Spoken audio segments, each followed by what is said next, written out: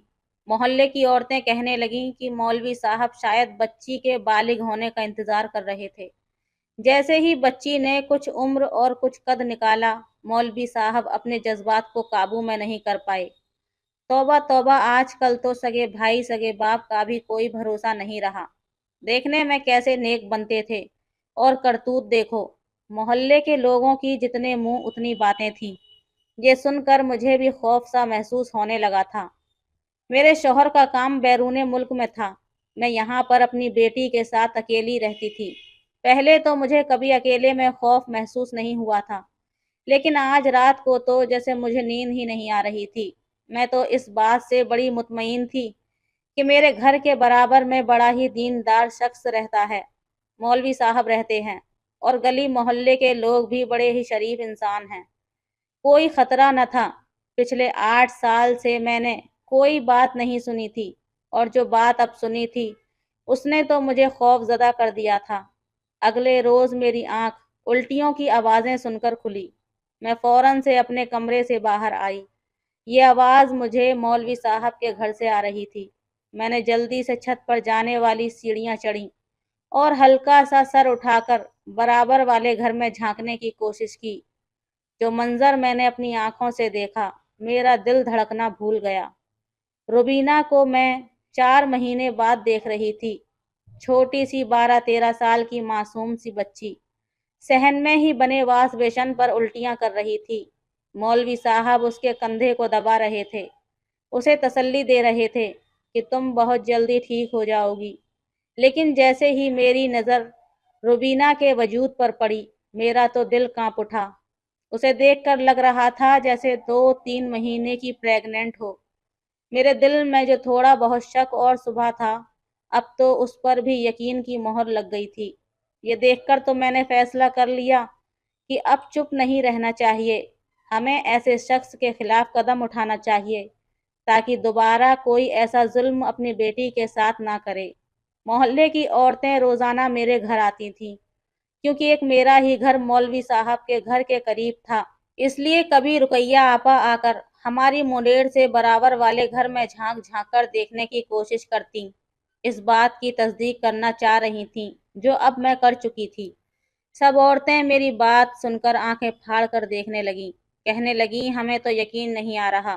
پہلے تو ہمیں لگا تھا کہ شاید یہ خبر جھوٹی ہے، مولانا صاحب کے لیے کسی نے جھوٹی خبر کو محلے میں پھیلایا ہے، لیکن تم نے تو اس بات کی تصدیق بھی کر لی۔ میں نے کہا کہ ایسے شخص کو ہمارے محلے سے نکال کر باہر کر دینا چاہیے۔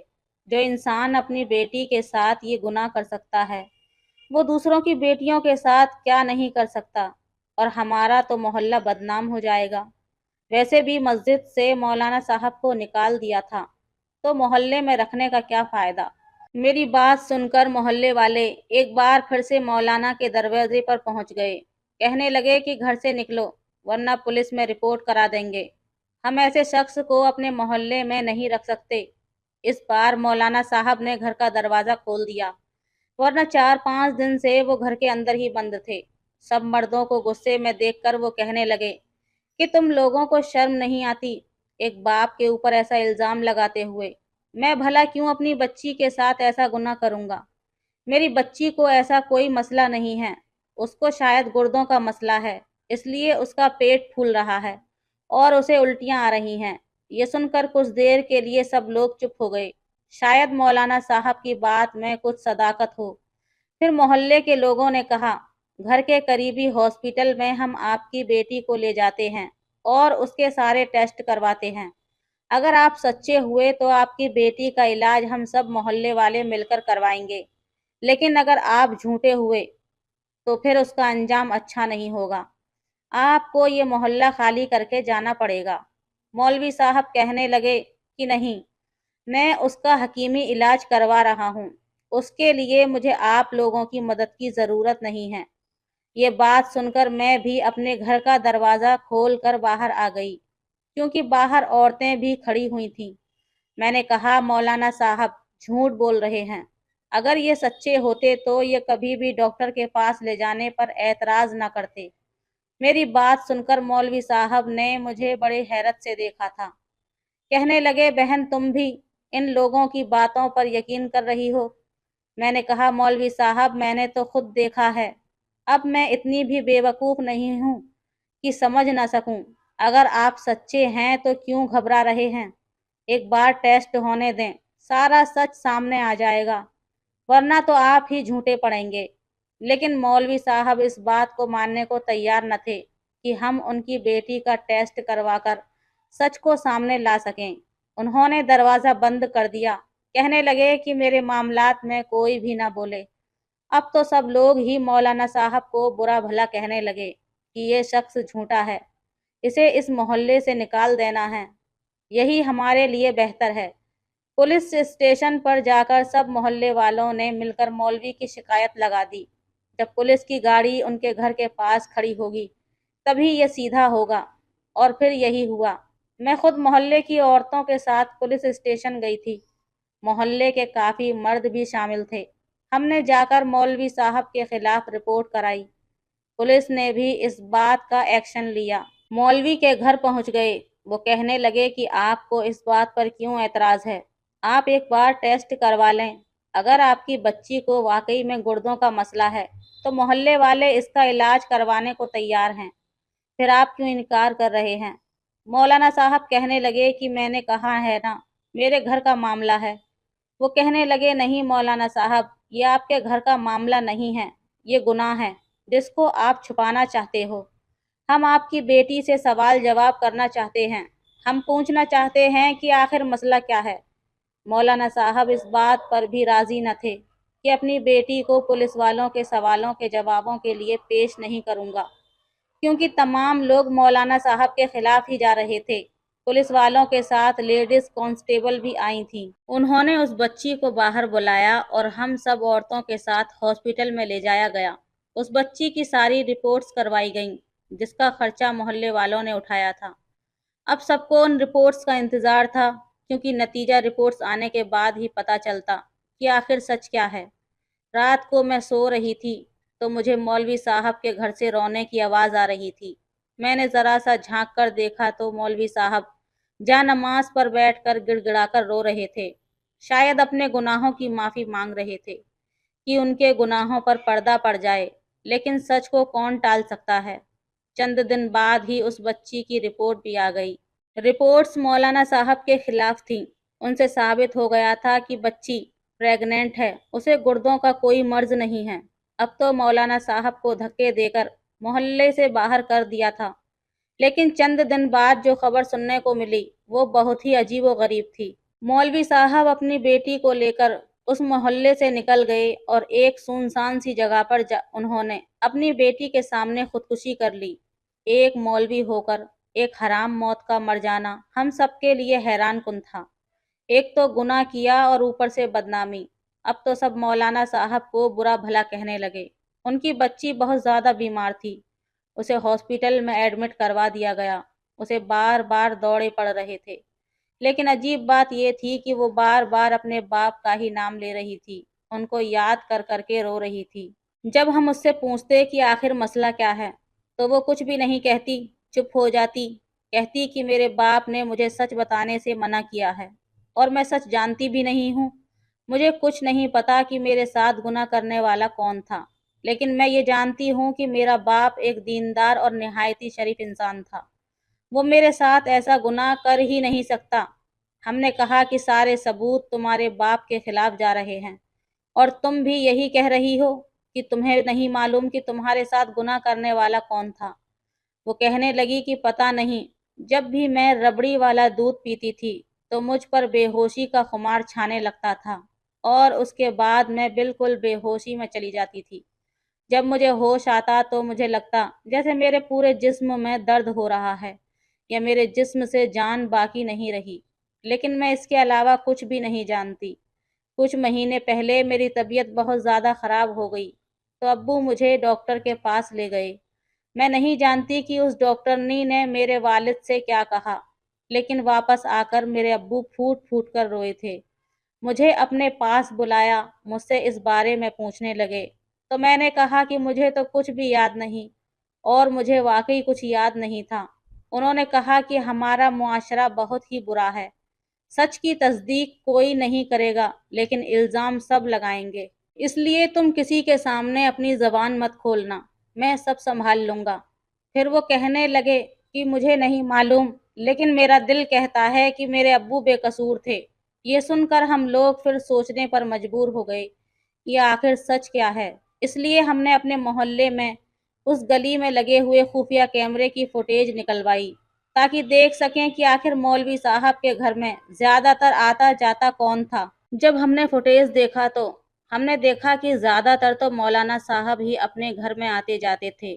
بس ایک دودھ والا تھا جو اس وقت آتا تھا جب مولانا صاحب ظہر کی نماز پڑھنے جاتے تھے، اور وہ بچی ہی دودھ والے سے دودھ لیتی تھی۔ ایک دن کی ویڈیو میں یہ بھی دکھایا گیا کہ وہ دودھ والا اس بچی کو الگ سے ایک دودھ کا شاپر پکڑا رہا تھا۔ کہنے لگا یہ ربڑی والا دودھ ہے، بیٹا پی کر دکھاؤ کیسا ہے، اور ابھی ابھی پیو ورنہ اس کی تاثیر ختم ہو جائے گی۔ اس بچی نے جیسے ہی دودھ پینا شروع کر دیا کہنے لگی اچھا ہے، لیکن اس کے بعد وہ لڑکی اپنا سر پکڑتے ہوئے گرنے لگی۔ دودھ والے نے اسے گرنے سے بچایا تھا کیونکہ وہ بچی بے ہوش ہو چکی تھی، اور دودھ والا بھی ان کے گھر کے اندر جا کر دروازہ بند کرنے لگا تھا۔ یہ ویڈیو دیکھ کر تو ہمارے ہوش اڑ گئے۔ ہم نے ایک شریف انسان پر بہت گھٹیا الزام لگا کر اسے اتنا بدنام کر دیا کہ اس نے موت کو گلے لگا لیا۔ ہمارا معاشرہ ایسا ہی ہے کہ سچ نہیں سنتا، نہ جاننے کی کوشش کرتا ہے۔ شریف لوگ اپنی عزت سے ڈرتے ہیں کہ اگر وہ تصدیق کروائیں گے تو بدنامی ان کی بچیوں کی ہو جائے گی، اس لیے ایسے واقعات پر خاموشی اختیار کر لی جاتی ہے۔ لیکن جب بچیاں حاملہ ہو جاتی ہیں تو یہ الزام ان کے کردار پر لگا دیا جاتا ہے۔ پر مولوی صاحب نہایتی شریف انسان تھے، ان کا تعلق صرف مسجد اور اپنے گھر سے تھا، اس لیے اپنی عزت کی خاطر انہوں نے چپی سادھ لی تھی۔ لیکن ان کی بچی کو کسی نے ایسی حالت میں دیکھ کر انہی کو برا بھلا کہنا شروع کر دیا۔ وہ بچی کہنے لگی کہ میرے والد مجھے ہر وقت کمرے میں بند رکھتے تھے تاکہ میں اس عذاب سے نجات پا سکوں، اور جب وہ بچہ پیدا ہو جاتا تو میرے ابا اس بچے کو بے اولاد ماں باپ کو دے دیتے۔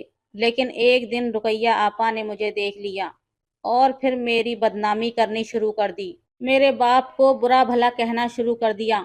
وہ دودھ والا پکڑا جا چکا تھا، پولیس کے 2-4 ڈنڈوں پر اس نے اپنا جرم قبول کر لیا تھا۔ لیکن مولانا صاحب کا کیا ان کی خودکشی کے ذمہ دار ہم لوگ نہیں ہیں؟ ان کا قصوروار کون ہے؟ آپ اپنی رائے ضرور بتائیے۔ تو دوستو یہ تھی آج کی ویڈیو۔ کہانی کیسی لگی ہمیں کمنٹ کر کے ضرور بتائیں۔ ویڈیو اچھی لگے تو لائک کریں، شیئر کریں، سبسکرائب کریں۔ دھنیہ واد۔ سہاگ رات کو میری ساس سفید چادر لے کر کمرے میں آ گئی۔ میں نے کہا یہ کیا ہے؟ تو کہنے لگی ہمارے یہاں یہ رسم ہے، دلہن کی پاکیزگی جاننے کے لیے سفید چادر بچھاتے ہیں، صبح جب اس پر لال نشان دکھیں گے تو ہماری تسلی ہو جائے گی۔ میں پریشان ہو گئی کہ اب میں کیا کروں، کیونکہ میں جانتی تھی کہ چادر پر لال نشان نہیں پڑ سکتے، کیونکہ میں تو اپنی ورجنٹی پہلے ہی اپنے بوائے فرینڈ کو میں دلہن بن کر بڑے چاو سے عبد الواحد کے گھر آئی تھی۔ تو میری نند نے مجھے کمرے میں بٹھایا۔ میں بہت ڈری ہوئی تھی، میرے دل کی دھڑکنیں بہت تیز چل رہی تھیں، میرا وجود کپ کپا رہا تھا، میرے ہاتھ ٹھنڈے ہو رہے تھے۔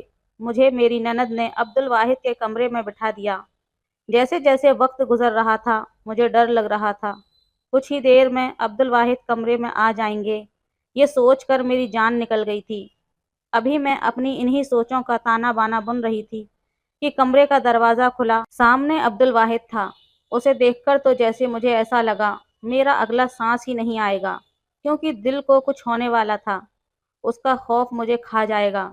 اس نے ایک نظر مجھے دیکھا، اس کے ماتھے پر بل پڑے ہوئے تھے، وہ ابھی کمرے کے دروازے پر ہی کھڑا تھا۔